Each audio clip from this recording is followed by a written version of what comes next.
All right. Can folks see that screen there? Wonderful. So thank you all so much for being with us this afternoon. We're really excited to kick off our community conversation on COVID-19. This is a culmination of a summer of research work that's been happening here on our campus, as well as the gracious involvement of many nonprofit community partners here in Winston-Salem and Forsyth County that are going to speak to us today on three key areas of food and health, education, equity, and nonprofit funding. So over the next 3 hours, we're going to dive into these conversations more in depth. We're going to see some data that's very recent in terms of looking at the ways that COVID has affected our community and hear from the folks who have boots on the ground, who have been working through this pandemic, responding to this pandemic in a variety of ways.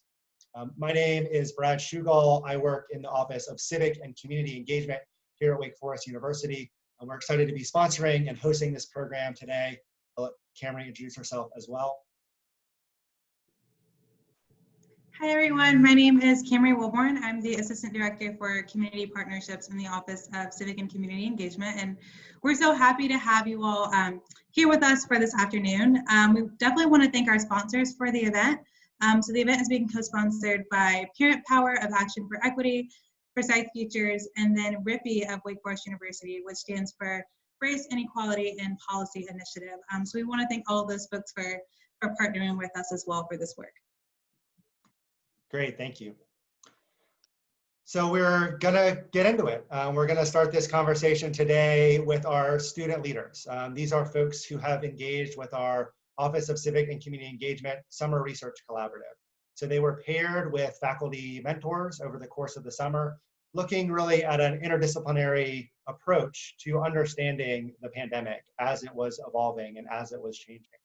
And so we have a chance to hear from them about the work that they've done, and then we'll transition into our panel. And so I am going to hand it over to Cecile Paquette, who is going to kick off our presentations this afternoon. Hi, everyone. My name is Cecile Paquette, and like Brad was just saying, I did research this summer with the Office of Civic and Community Engagement, mostly on the way the media reports on COVID-19 in relation to environmental hazard, safety, and as that leads to environmental injustice. So this is kind of a broad claim that I took from my findings. Pretty much I concluded that the media, both local and nationally, is largely underreporting the connection between poor environmental health and public health, as you'll see later on in the presentation. So I'm just going to go into a quick overview before I get into Winston-Salem. But pretty much, as you guys may know, the environment in the media is not very reported on, very low coverage, few topic environmental journals. And when they do, they really only cover high level stories like the Flint water crisis, most notably climate change. We saw some of Cancer Alley in Louisiana during the Corona outbreak. And then even recently, the air pollution in Northern California. But the problem with this is that it really portrays the environmental crises that are happening in the nation as isolated events and not really examples of a much larger issue that permeates locally as well. So how does this relate to COVID-19? So COVID-19 is really forcing people to understand the connection between environmental health and then personal health as well as public health. So there's many environmental factors like air pollution, for example, that can cause illnesses like asthma that can make COVID-19 very dangerous and can make people with those illnesses have complications with when they contract the virus. So in areas where there's high levels of air pollution that can actually cause and worsen asthma, for example, and it should be noted that this illness is much more common in minority communities, specifically Black communities all around the US. So this leaves these communities much more at risk to face complications with COVID-19, and there should be movements to make sure that their environmental standards are protecting them and making sure that they're not getting worse with asthma, especially in the face of a pandemic. So now I'll go a little bit into where this occurs in Winston-Salem. So in Winston-Salem, over the summer, I found this report that I thought was really striking that was published by the Asthma and Allergy Foundation of America, and it was published in 2019, so very recent. And pretty much what this report does, they produce it every single year, and they distinguish asthma capitals based on a few factors depending on estimated asthma prevalence, death rate, number of ER visits, and all of this they combine to determine what are the worst places to live in the US with asthma. So Winston-Salem, out of all the cities in the US, actually ranked 20th, and Greensboro actually ranked number 3rd. And so this shows that already Winston-Salem has a problem with asthma. And in the report, they make sure to highlight that factors such as race, ethnicity, and socioeconomic status are associated with asthma.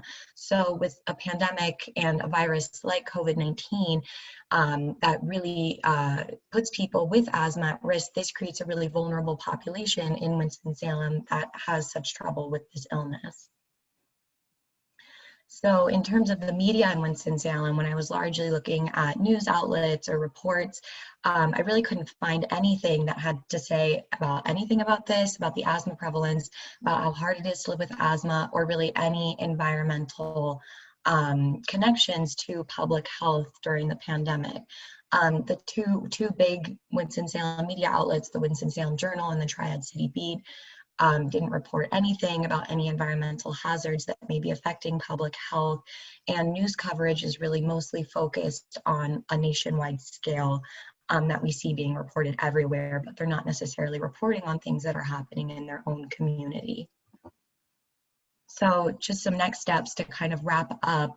What I would suggest furthering my research would to further analyze the impact that Winston-Salem air quality has on public health, determine the impact COVID-19 has had on individuals with asthma, examine more of a correlation between environmental insecurity and public health issues in marginalized communities in Winston-Salem, and then more of a suggestion to the media sources would be they should spend more time contextualizing how public health relates to the environmental health in that lens.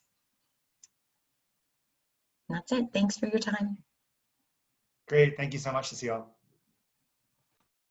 So next, we are going to transition to Hannah Getachew, who's going to share with us about her study on mental health services here in Forsyth County.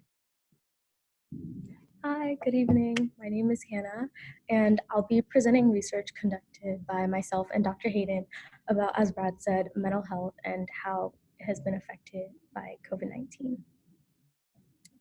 So our research questions were aimed at analyzing how COVID-19 has altered the delivery and accessibility of mental health services, and they're centered around changes in the method of delivery, frequency of prescriptions, and the number of new requests for services in the Winston-Salem area. And based on these questions, we created a survey that we sent out to different providers, which is on the next slide. So we created a survey based on our interest in aspects of mental health in relation to COVID-19. And the questions were written to elicit perspectives from practitioners on mental health and service delivery. And the survey consisted of 14 questions with one optional open-ended question. And it provided us with different outlooks on the impact of COVID-19 and on the delivery of mental health services. And we used a Likert scale to make it easier for respondents to put their ideas, and yeah. So our results showed an increase for the desire of mental health services, and we found that 87% of providers reported a significant increase in their use of telehealth services. But we also found that it was difficult for populations that were marginalized, like African Americans and poor communities, to access these kinds of services. Yeah, and these are our graphs that we also made, which this is the 87% that saw a significant increase in telehealth since COVID-19. Yeah, and the discrepancy between the efficiency of telehealth and the likelihood that the providers will use telehealth after COVID means that the convenience of telehealth supersedes providers' perception of its effectiveness. And so here's our other two graphs. Oh, sorry.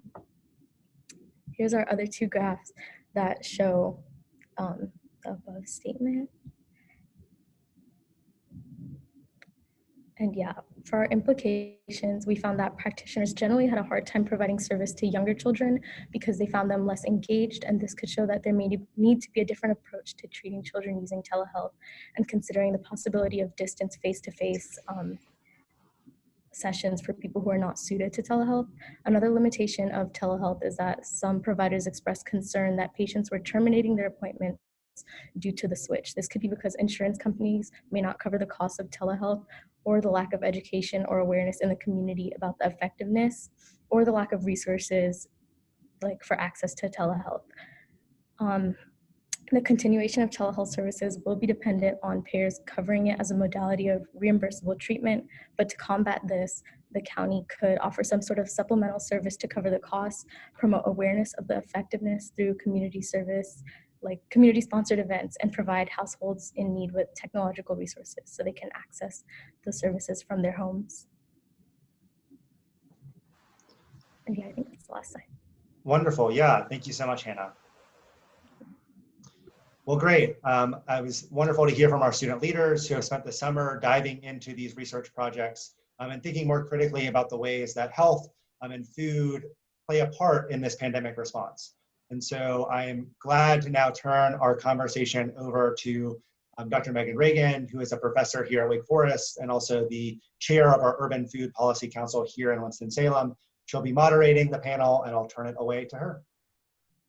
Great. Thank you, Brad. And what excellent and inspiring research by the two students who are engaged in those summer research projects. So that was great to really hear more about those projects. And I want to get us started introducing our three panelists.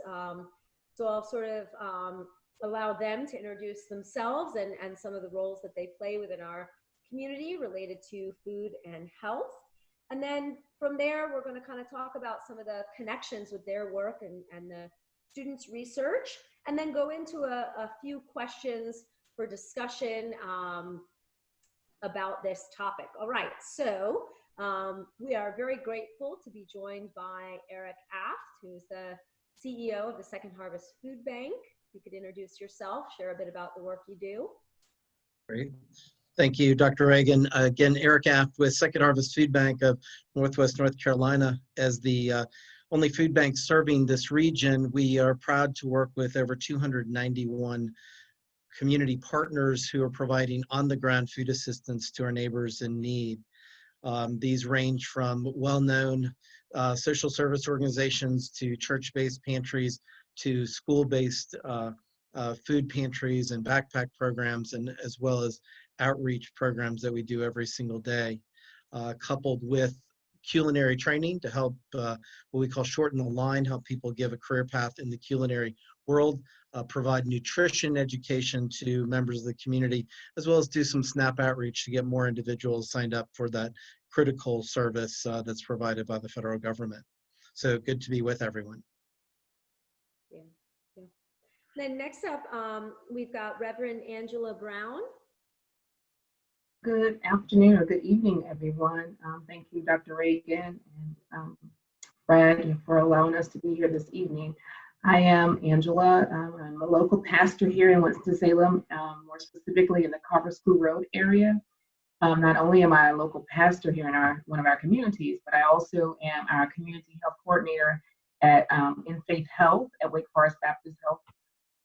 And Faith Health is like a dynamic partnership between faith communities, health systems, and other providers that's focusing on improving the health. And so the partnerships combine like more of a caring strength of congregations.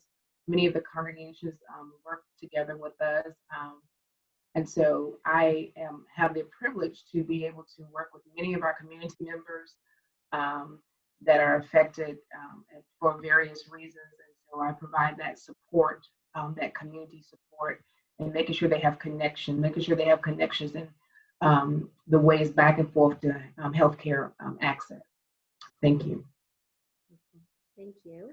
And then last up is Dr. Rachel Zimmer. Hey, so I'm Rachel Zimmer. I am a nurse practitioner at Wake Forest Baptist Hospital. I work closely with Angela and Eric in different capacities. I help actually am the director of the Wake Forest Mobile Clinic and founder of that, and provide medical care for people who don't have health insurance in the community. And then I also provide medical care for geriatric patients who are homebound. When COVID hit, we actually jump-started a food prescription program to serve the food needs of both patient populations, and we've been partnering with Second Harvest Food Bank and other partners to provide produce and prepackaged meals for people who are food insecure in the community. Wonderful. Thank you all, and thank you all for your time and expertise contributing to this panel. What I thought we might do first is kind of go in a similar order, and I know the research shared by students was so inspiring, sort of draw some connections between the work that you do and some of the aspects of Cecile and Hannah's research they shared with us today. So Eric, if you wanted to kind of take a first stint at that. Sure, that sounds great, and thank you to Cecile and Hannah for that work. Good stuff and very insightful and thoughtful topics to start with, to even delve into those, because they may not be the obvious ones to focus on, especially as Cecile noted, that the lack of media coverage around the environmental factors.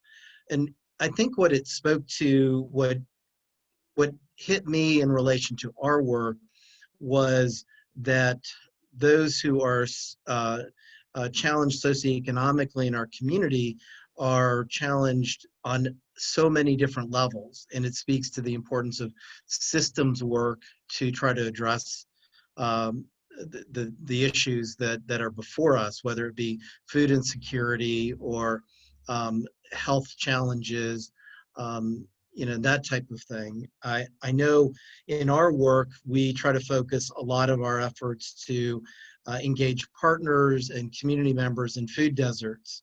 And those food deserts exist, in a designed way historically, in a very embarrassing way for communities. And the fact that, we as a social service agency that, last year provided over 9.1 million pounds of food to our partners here in Forsyth County, it speaks to the fact that, there are better ways to do this, that there are systems issues that we need to look at. And again, what Cecile and Hannah pointed out is that whether it means access to mental health issues, or that being exposed to environmental factors that are exacerbated by pandemic, is that our community needs to get serious about, how do you really attack these things from a root cause perspective? What does that really mean? So kind of that's what struck me when I heard the presentations. Thank you. Reverend Brown? Yes. So yes, again, thank you, Cecile and Hannah. And as I was listening to the presentations, you're right that the environmental probably was the least of anybody thought of, when COVID-19 came and that is upon us. And so I think what has happened is that not only have we found out that essential workers are persons that we least expected, we never think about from day to day, but now we have these very essential diagnoses and awareness that we need to bring to the forefront, such as environmental issues that's causing the continuous asthmatic problems and the mental health issues. And so it's almost as if COVID-19 has forced the hands of the community and of the various organizations and the health system to see where the needs are and hear the cries of our communities and what we are being affected. How it impacts the work that I do. I too provide connections with food disparities and housing, transportation, medical transportation. And so I hear those needs of, not everybody has access to transportation to get to mental health services or have that transportation to get their child to that doctor. And so I was thinking, So not only does the parents have to deal with having that child at home, and we have to provide more food through Second Harvest food banks and other resources, but now they may have less money to buy the asthmatic medications, or having to try to figure out how I'm going to provide food and more medicine because the children are more at home now, and so that really does hit home and just makes me see some things in a different perspective. Yeah, I think that's a great thought too, Reverend Brown. And there, as you were saying it, I'm thinking about how Eric talked about sort of the design of our Forsyth community. Absolutely intentional and embarrassing for many of us who are sort of aware of that inadequate and intentional distribution. And so certainly when we think about city design, there are aspects of air quality and distribution of various subpopulation groups, and that helps us understand distribution of individuals who have asthma. And so I was almost thinking, not only may there be less access to those necessary medicines for individuals with asthma, but if part of the exacerbation of asthma is the air quality in the part of our community they live in, being at home more exacerbates it further. So there's this sort of increase in the health condition as well as a decrease in access to resources. And as you said, location, then what are those entities that's creating this poor air quality? That was one of the thoughts I wrote down as Cecile was speaking. Like, you know, she noted that the African American communities have the highest the highest rate in poor quality environmental areas. Then it came to mind. So what is producing it? Why is it in that area? Are we, you know, I think that would be the key to also, you know, address that and think about that. Yeah, and in my understanding of it, it deals with atmospheric winds, like how atmospheric particles move around in the Western Hemisphere, interacting with the typical segregation line being east to west. And so within our hemisphere, those particles drift east and accumulate, and literally the air quality is worse on the east part of any community compared to the west, which is typically, and certainly within Forsyth County, remains a de facto and de jure segregation line. And so we know our population isn't distributed, who's concentrated in worse environmental quality areas of town. Dr. Zimmer. Yeah, these are hot topics and worth discussing, so I'm happy to hear that they're being discussed. Asthma, it reminds me of, before I started the mobile clinic, I actually did community conversations where I would sit within the communities that I wanted to bring services to, and I asked them about their health barriers, facilitators, those sorts of things. And I am still struck by a woman who is a single mother who told me about her children and had her children with her during this community conversation. And she was talking about the housing that she lived in. She lived in the Cleveland Avenue apartments.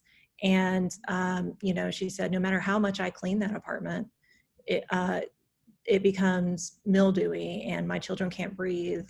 And she showed me the rashes that were on her children because of the allergies, the hypersensitivity they were having to their physical environment that they had to live in. And it broke my heart.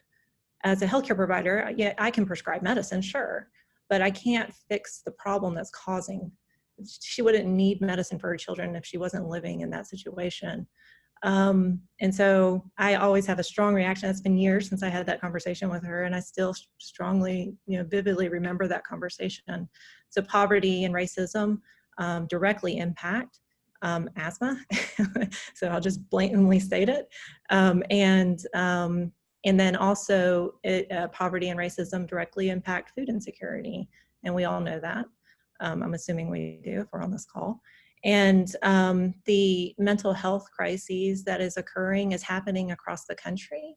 But in areas of poverty and areas that already struggle with access to care, they are being, you know, directly and disproportionately impacted by mental health crises as well. And so it's been very difficult to see that in our patient population when we go out to the community and provide care, just to see the levels of suicidality increase within our patient population. And then just we struggle as providers with what are the resources. You know, we have children who are on hotspots to do virtual, you know, school, and they're telling us that their hotspot gives out. So how can we give their parents mental health resources if they can't even get the schooling that they need in many situations? So I can go on and on about this, but I really enjoyed listening to the presentations, and I think they do put their finger on the pulse of a couple of big problems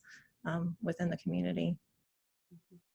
Yeah, thank you. And I think there, some of that sort of looking at how do we better distribute resources, perhaps through a prescription, in terms of, let's say, a produce prescription or a prescription for better air quality, but also those informal networks of physical and mental health that we perhaps were less aware of as a broader society. And so I think some of the things that Rev Angela Brown talked about connected with some of Hannah's research, in that for many persons of faith within faith communities, there are these informal service deliveries, especially related to mental health.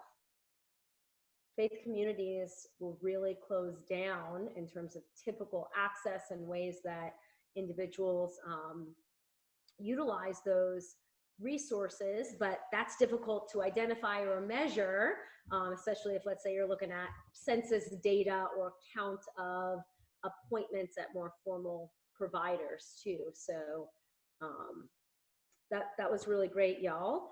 So from here, I thought we could maybe go through kind of round robin a couple of questions. First one we'll start out with is sort of in the work you all do, what are your thoughts on some of the local and national government supports during COVID? And we can continue to go in alphabetical order if that works, just to know when you're expected to comment, or it's also all right to decline and say, I don't have any thoughts on that. Probably, Rachel and I probably are used to the orders that we are in then. Happy to, I'll just say a few words because, you know, sometimes when you go first, you kind of take what others might do. I'm going to take it from the standpoint of what's two issues that we're focused on right now. And one is SNAP benefits. And, you know, there was kind of a triple whammy that others can talk about, you know, that families faced here at the end of July and, you know, early August with, you know, the big stimulus funds that came out and disappeared, or people utilized, I should say, they didn't disappear, and then the additional unemployment, and then the additional SNAP benefits that families with children received because of the pandemic over the summer, and everything kind of disappeared at one time. So, you know, I think that's an important role the government has provided, but, you know, sometimes I'm not sure if they think as strategically as they should. And there's three quick points. One is SNAP benefits, or as people know of them as food stamps, and more confusing in the state of North Carolina, they're called Food and Nutrition Services, or FNS, but let's just go with SNAP. And they are elastic. I mean, as people need them, they get used. As they're not needed, they go down. So they're very effective. But during times like this, they need to be at a higher level. So we are advocating for a 15% increase in that. So that's a huge piece that could really benefit, because for every meal we provide, and again, mind you, across the region last year, we provided over 36 million meals to individuals in need, along with our partners. SNAP is providing 9. So for every one, SNAP is providing 9. So it fills an incredibly important role. So that is something the government needs to do. The other point I would make in longer range is If I die after we deal with the benefits cliff issue, I will die a happy person. The fact that, you know, we take away people's housing benefits and childcare benefits and food assistance at varying levels as they try to improve their situation is just poor policy. Whether you're Democrat, Republican, or anywhere on the spectrum, it just doesn't make fiscal or policy sense. And, I always have emphasized in 30 years of doing this is because you're poor doesn't mean you're dumb. Some of the most brilliant people I've ever met, do not make a lot of money. And they can figure out when they should say no to a raise because they're going to lose their childcare benefits. And we have systems in place that make no sense whatsoever, that really could help accelerate people's self-determined goals, again, whatever those might be, by having better policy. So that's less about pandemic. And, I'll let, Reverend Brown and Dr. Zimmer talk about other things that they feel like are key policy issues. Thank you, Eric. Yeah, I think that benefits cliff is a really important thing for folks to understand, and that when you just slightly increase your wealth, all of these necessary supplements to continue working, whether it's related to childcare, food, nutrition, etc., just completely drop off. And so there are these points in which it would appear an individual is able to slightly get above the poverty line, but in fact, their total resource set is far worse for quite a large gap, right? I think it's something like until you're around $65,000, right? It's like a $30,000 gap or something like that, that it actually gets worse from that total resource than better. Exactly. And the SNAP is just insufficient, right? So I think there too, when folks think about, I think it's what, like $193 a month?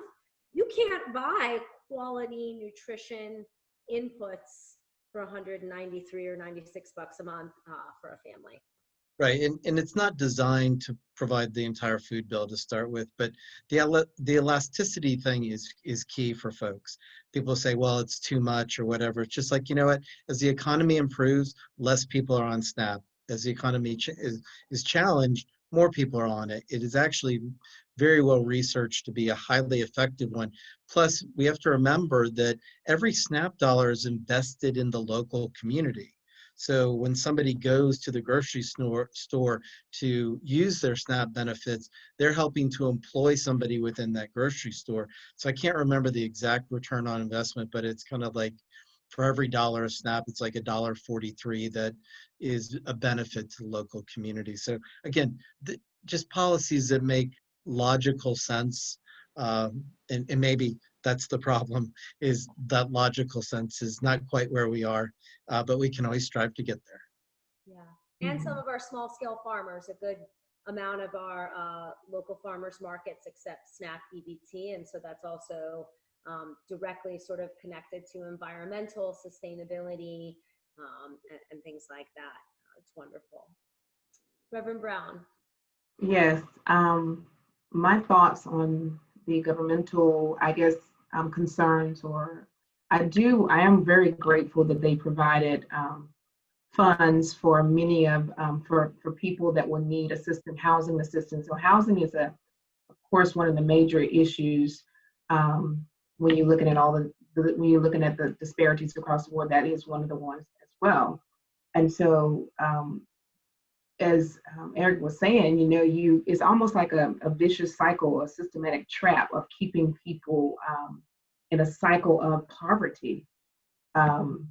Because if I get ahead, if I get that raise because I am doing well in my job, or I get more education, then I'm penalized, but I need that to support me until I can do better to support me and my family. And so I think that the government needs to put something in place. As I was thinking, even though they're giving the funds and the extra SNAPs, I think that they need to see that this is beneficial, but then line up with some education of how I manage my SNAP, how I manage these extra funds, because once again, you're putting resources, you're putting adequate resources in people's hands that's never had it, or that's not used to having it on a continuum. So unfortunately, yes, they were all pulled away, and now I sort of braced myself for what was going to happen. We're going to have a lot more calls for evictions. How can we provide food for you when you're getting evicted? You know, how can, you know, we sustain your food support, you know, when you your housing is debilitated, and not, the environmental is not worth, you know, living in. And so I thought about those things, how they keep young mothers trapped in the system. You know, if I do better, then I'm going to lose my housing voucher because I got, you know, I get $1 more raise, you know.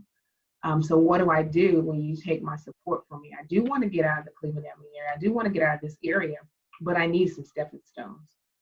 And then the other thing is I thought about, and lastly was, about a year or two ago, I went to a housing meeting at the Forsyth County Library, and they was telling us and teaching us that, you know, the policies with the housing policies, like we have the slumlords and those that really don't care, take care of their property.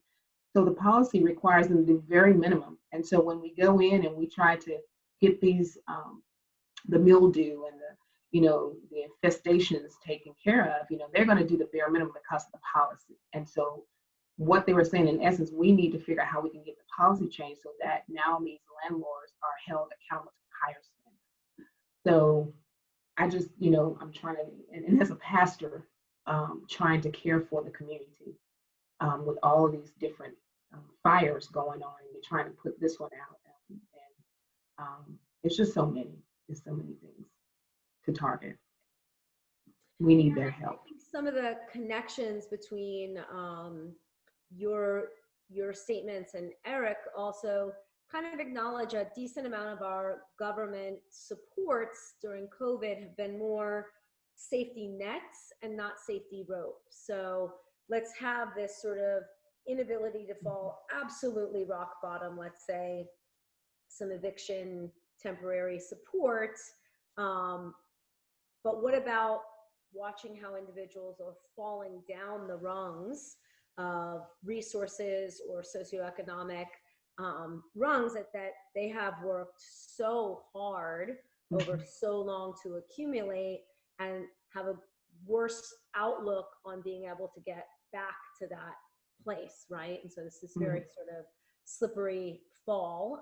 And none of them to me were really those ideas of safety ropes, but more nets. Rachel. I have so many thoughts, but I'm going to focus my energy on older adults for a minute, because I feel like sometimes they get forgotten, and that is my area of expertise. And I do want to kind of point out that older adults don't, as a rule, like to sign up for SNAP, right? So less than half of older adults sign up for SNAP benefits. It's hard. The perception is it's hard to apply for them as an older adult. They also perceive that they're not going to get a lot of money. And I also just want to point out that more older adults are actually taking care of their grandchildren now than, you know, they used to have to. And they're living alone in many cases with more social isolation. So the direct impacts that I found related to this was when I actually had our medical students call all of our patients that were homebound that we take care of and identify who was food insecure. And that's how we kind of did this food prescription program. That was how we identified our cohort. But there was actually no money to support the meals for the older adults through like we had to, I think I applied for 20 grants to support this program since March. And it actually ended up being that we had to rely on Second Harvest Food Bank and Providence Kitchen to fund the meals that we provided for the older adults, because we couldn't find the funding necessary for them.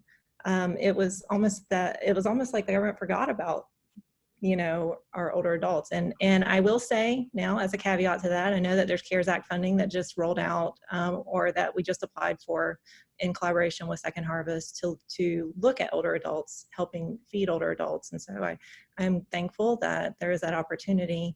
But I did find that as a frustration. I mean, maybe I was missing a funding opportunity that I didn't see, but that seems to be a big hole in support, and that has consistently been that way. I will see patients in their homes after they've been in the hospital, and we call them high risk for readmission, and we'll find that they just don't have any food. They don't have any food in their refrigerator, and they have advanced dementia, or they don't have any food in their refrigerator and they have heart failure. Or they have food in their freezer, but it's all the high salt frozen meals, right? And so we wonder why they keep going back to the hospital, because they don't have the food that they need. And so I just want to point out that sometimes we forget about our older adults, and I don't feel like there's enough in place for them. I know Meals on Wheels does a really wonderful job at providing support for older adults in the community, but they've also lost funding over the years. And that's a place where I feel like the government should be supporting more, actually, because of all the great work that they do. So those are my thoughts about that. The other thought was Super SNAP was something that kind of rolled out in North Carolina, but Winston-Salem, we found out when we dug into that, was actually not even engaged in that. So Super SNAP was providing $40 of produce at Food Lions all around the state. And we enrolled WAKE, we being myself and Dr. Montez, enrolled WAKE as an institution so that we could start having our patients access Super SNAP. But we were surprised that it had been going for a while and we didn't know anything about it for our patients. And so I think also just having some publicity about these programs is helpful as well. I agree, and I think there, whether it's an individual based on age, or really anywhere within our society, we can lower the barriers to enter some of these support systems, right? You are a professional that works within the healthcare system and we're unaware of Super SNAP. How would individuals be aware? I do think we could make it easier for everyone to apply for SNAP, or as we look at some school systems, it's more efficient. It saves costs to just have people opt out rather than require a high barrier to opt in, especially when there's so many connections, let's say, between housing, food, health, physical, mental, being admitted to hospitals, et cetera, so. Dr. Regan? Yes. I just wanted to add something quickly. I also feel like the government, many of our elderly population receives like about $12 a month in food stamps.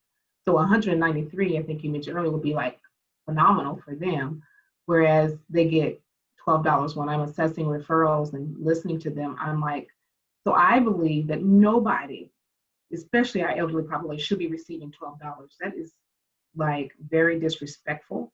And so I think that they need to have a minimum a lot higher than, and I know it's based on income, but no one should be receiving $12 in food stamps. That's not even somebody's 1 hour. I mean, barely somebody's 1 hour of work. And so that's one of my big issues I have with our aging population with that, and how the money, the income that you can make before you can be qualified for Medicaid.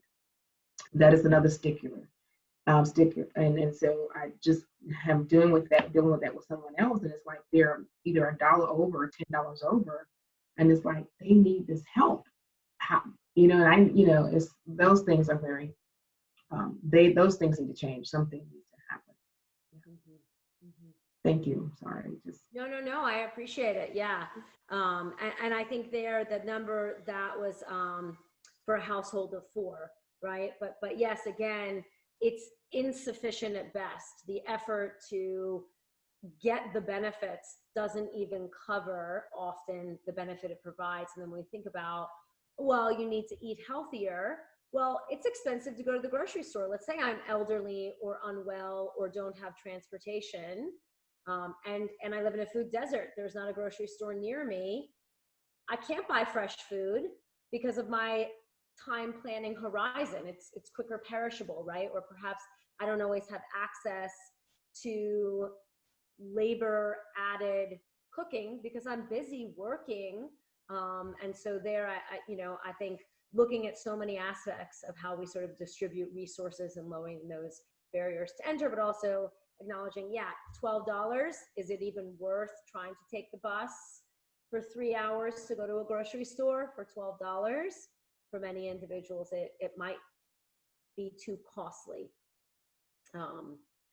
So there, what I'd like to do is kind of get y'all's thoughts, just, in respect of time, but, we've got a great audience, kind of offer some opportunity or inspiration through your wisdom. What is it that individuals in our audience might be able to do, right? Sometimes we hear this and we feel overwhelmed or sort of inadequate and able to contribute in some small but meaningful way to improving these challenges. So I thought, perhaps kind of going around and seeing if you had any ideas for folks who want to leave here and really make an investment in our community. Well, thank you for asking that question. I think that one is just being part of this discussion is huge, educating yourself about what are the challenges and looking at it from all angles. I think that's a very healthy thing for that is not happening as much as it needs to these days, is really understanding why people don't think SNAP is a great approach, why they think this policy is good, that policy or that approach is good, so we can work together towards the best end possible. So really modeling the behavior we want to see from all of our elected officials as well. I think about, there's so many ways to be involved, is the hands-on work. I want a shout out to a young lady, Yasmin Horner, who is doing some great work with the city and really pushing the envelope on how transportation is, kind of interrelated with food deserts and that type of thing. And, that's a perfect example of someone stepping up just because they feel like there's some injustice happening and they want to see something different done. So again, attending city council sessions, getting involved, finding a passion, an angle that really gets somebody excited, I think is key. I think that's what Yasmin is doing, but also we do it ourselves here. We have somebody who's very excited about community gardens, and she does an amazing job leading that, SNAP outreach, and great energy. The other piece that I'll just mention is, we in a normal year, if I can use that term, I apologize, we have 6,200 unduplicated volunteers we utilize. That number is, a fraction of what it is historically. And so we need people to come out and help out so that we can sort food, we can prepare it and get it ready to go out. Because again, we have over 90 partners who rely on us to get that food in their hands to help people every single day. So, secondharvestnwnc.org, where people can see what they can do along those lines, as well as look at advocacy issues, understand what are the key public policy issues that are in front of either the North Carolina legislature or Congress at the moment. There's a key one around support for military families who do not get nearly the pay they need, that many of them are on SNAP. And we're trying to advocate that they should get additional SNAP benefits, as we're advocating that everyone should. But, there's so many angles that, again, people can find a passion around and just act on it, learn and take action. That's the best thing. Mm-hmm. And Eric, I couldn't agree more about the work that SERENA is doing. SERENA, thank you. I said Yasmin. I apologize. But overall, the Forsyth County Young Leaders Program, and I think sometimes some of us get overwhelmed and say, I've got to change the whole thing. but step by step, or as Dr. Craig Richardson at the Center for the Study in Economic Mobility kind of will quote his data of just slice one slice off the loaf, you know, and so I appreciate that.